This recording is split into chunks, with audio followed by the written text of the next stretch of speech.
honestly, like, they're so clear for me the favourite. It's them and Daylight, then second. What's over? I am red hot on them this year. I think they are absolutely going to be a juggernaut. I think they're going to be the team to stop, the team to beat. Penrith are at $6 to win the comp this year. I think that's unreal. Brisbane are at $5. Won the comp, credit to them. But that was the most unbelievable final series we've ever seen. 100%. They had to come from behind 3 games in a row in the finals to win. Absolutely unheard of. Melbourne are at $6.50. Look at the players they've lost, the amount of change they've had. The Roosters are at $7.50. Realistically, when we get to this time of the year when you're talking about these teams, the Roosters don't compete with those sides. The Canberra Raiders are the next side at $14 who have got a new halfback. Mate, Penrith at $6, I think that is unreal value. I think they're the team to beat for the first time in half a decade. They're coming into a season, 1, unhappy with the result of last season, 2, with the exact same squad. How people don't have them as the team to beat, I can't help you. A lot of people, for some reason, because they didn't win their 5th premiership in a row, have kind of began to count them out. I look at it as the opposite. They were 1 try, 2 points away from a grand final berth where they very well likely had a chance of beating the Melbourne Storm against a Brisbane Broncos side at Suncorp Stadium, 14-0 up, needed a Reece Walsh absolute magician performance to get them across the line. That's with 2 guys, or at least 1, in a key position that's a teenager that's only going to get better. Casey McLean, only going to get better. I am red hot at the Penrith Panthers. I think they're going to be absolutely phenomenal this year. I cannot wait to see them play. I've already looked at images of Blaze Talangi on their Instagram and that. He looks bigger. He looks more solid. He's, he's still got many years before he gets his kind of man strength. But every year these boys, we're talking about guys that are 6'2", 6'3", super athletes with a year under their belt. Tom Jenkins might not make the starting side next year, to start round 1. I'm so high on him. Timmy?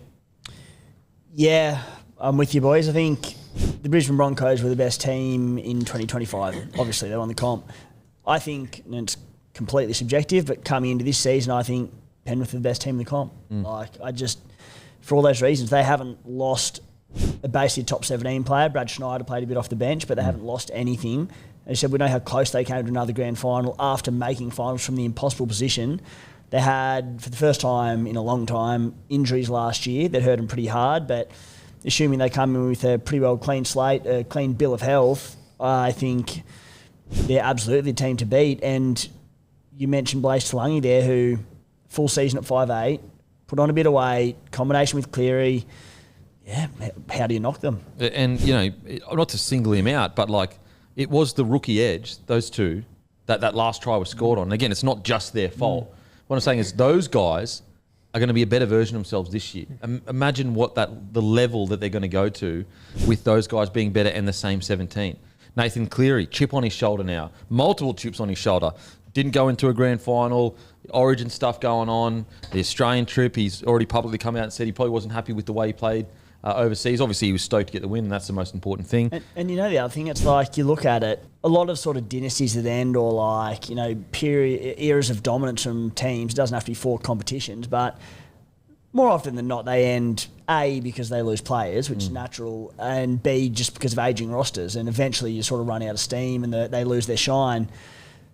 It's the last thing from an ageing roster. In fact, players in this team are coming into their prime, in Dylan Edwards, in Nathan Cleary, Isaiah's 31, fine. He's durable. Liam Henry's going to get better. Yeah. Lindsay Smith, 27, 28 max. Liam Martin's 28, 29 or something. So it's they're all, or the majority of them in the prime of their careers, and the rookies who fell just short of a grand final again last year, they have a full year under their belt. Yep, Papali'i, they found their position for him, towards the end of that last year. I'm red hot on them. The beauty of it, if they win a premiership this year, it's because Ivan sacrificed to a degree. Now, granted, there's no way he walked in and said, boys, we're not going to win the comp this year.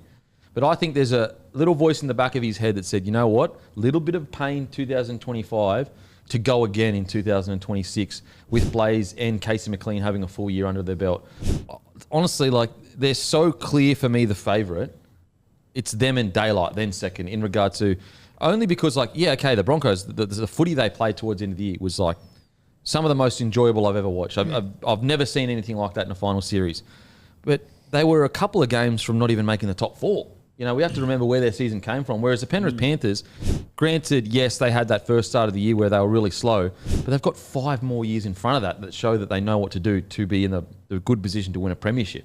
I just think they're in such a good position. It's I'm so excited for them.